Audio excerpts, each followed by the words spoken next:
We are going to read a story called The Wump World. We've been talking about Earth Day and about pollution.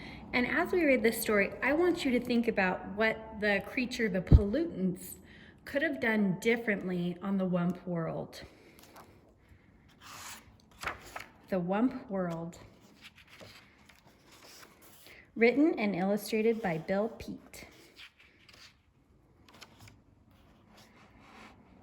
The Wump World was a small world, very much smaller than our world. There were no great oceans, lofty mountains, great forests, or broad sandy deserts. The Wump World was mostly grassy meadows and clumps of leafy green trees with a few winding rivers and lakes. But it was perfect for the Wumps, who were the only creatures living there. The Wumps were simple grass eaters and spent most of their time grazing on tall, tender grass that grew in the meadows. In warm weather, they cooled themselves in the crystal clear rivers and lakes. And at night, they slept in their shelter of bumbershoot trees to keep the dew off their backs. Since the Wumps had no enemies, they wandered around just as they pleased with nothing whatever to worry about. However, the Wumps would have worried if they had known that someone a million miles away was watching their little world. One morning, the Wumps were awakened by a far-off humming sound. It seemed to be coming from somewhere above, and as the humming grew into a heavy roar, the sleepy-eyed Wumps crept through the trees for a peek at the sky. Zooming straight for Earth came a great flock of pot-bellied monsters with tails and fins, spitting fire and shooting out streaks of black smoke.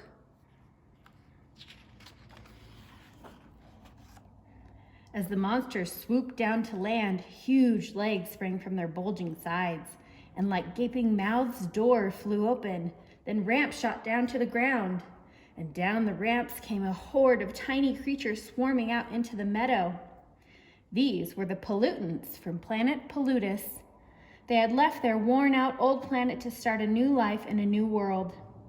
After such a long journey, the pollutants were overjoyed to find themselves on solid ground once more. They were all prattling with excitement as they followed their leader, the topmost pollutant and world chief, across the meadow. At the top of the hill, the chief stopped for a long look at the surrounding countryside.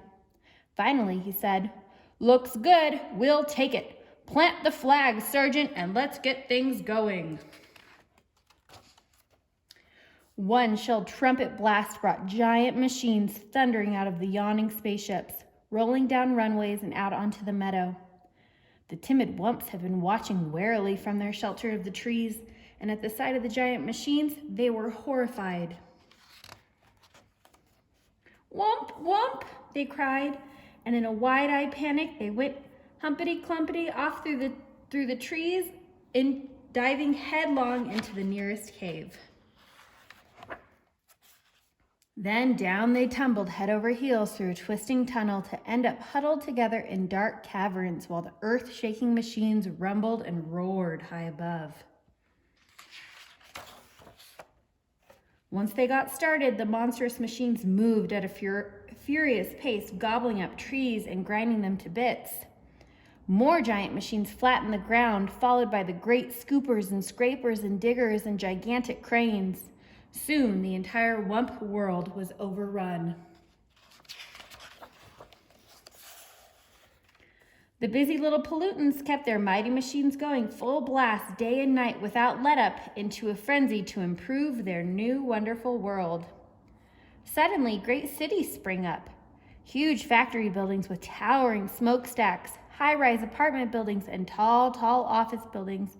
And above them all loomed the 100-story skyscrapers. Along with the buildings came a tangle of streets and freeways, on-ramps and off-ramps, overpasses and underpasses, jammed with trucks and buses and cars of all sizes, rushing pell-mell in every direction. It was one great turmoil of noise and confusion, and there was still more to come. Meanwhile, the poor Mumps remained underground, wandering aimlessly through the caverns, feeding on fuzzy green moss growing on the ledges and mushrooms clustered in the crannies, and sipping the sweet water from pools fed by underground springs. But they were very unhappy. For all they knew, they might have to spend the rest of their days down here. The Wumps didn't dare venture up to the surface, not even for a peek. They were much too frightened by the endless rumblings and roarings and loud screeching coming from above, and it was growing noisier by the day.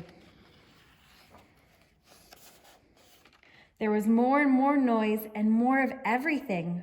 More buildings with more smokestacks puffing more and more smoke. More freeways with more traffic shooting out more and more clouds of exhaust.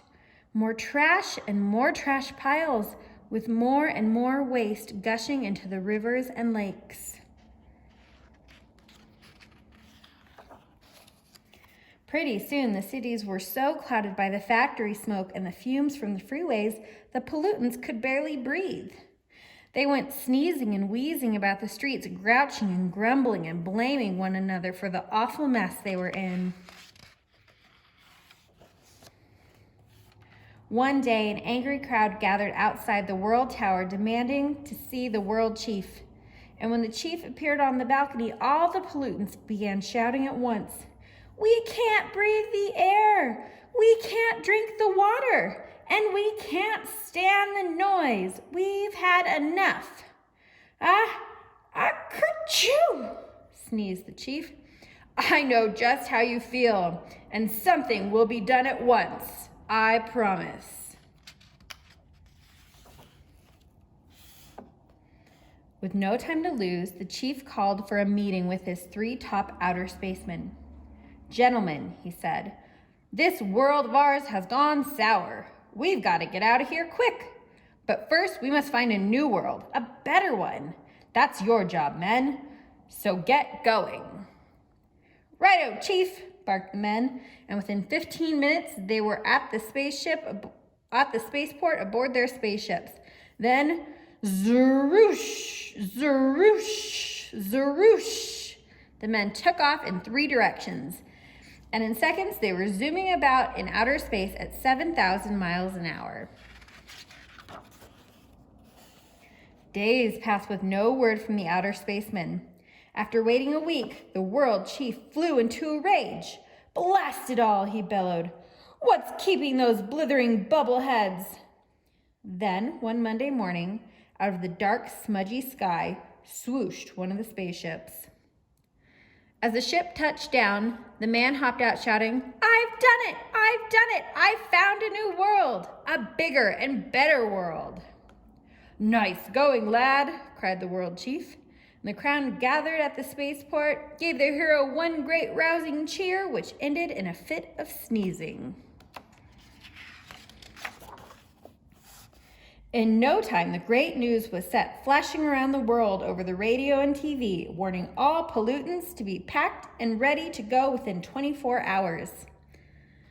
At dawn the next day, the entire population swarmed into the Space Center and crowded aboard the giant spaceships. After double-checking to make sure all the pollutants were accounted for, the World Chief gave the signal for blastoff. With a thunderous roar, the giant ship shot off the ground. Kazoom! Up and away through the smoke-blackened sky, and they were gone. And at long last, peace and quiet settled over the Wump world. The sudden silence came as a shock to the Wumps. They could hardly believe their ears. Still, they wanted to take no chances, and so they remained in their caverns with ears cocked for the slightest sound. After a long, long silence, they decided it was time to go, and led by the biggest Wump, they crept up the tunnel to the cave entrance to find it covered by a crust of cement. With one powerful push of his snout, the biggest Wump bumped his way through. Then, one by one, the Wumps waddled out onto the freeway and gaped in wide-eyed amazement. They had feared something awful was happening to their world, but this was much more than they could have imagined. They were staggered by the size of the huge buildings with walls and walls of windows looming up on every side, and the broad layers of hard, flat crust covering the earth, which felt strangely cold to their feet. And there was no sign of any tree or tuft of grass. Even the sky was gone. And the Wumps wondered if there was anything left for them. At least they must find out. They wandered the freeways for miles, only to find more and more buildings with endless heaps of wreckage and rubble. For all they could see, their world was completely ruined. Footsore and weary, the Wumps were about to give up and head back to their cave when the biggest Wump let out a joyful whoomp.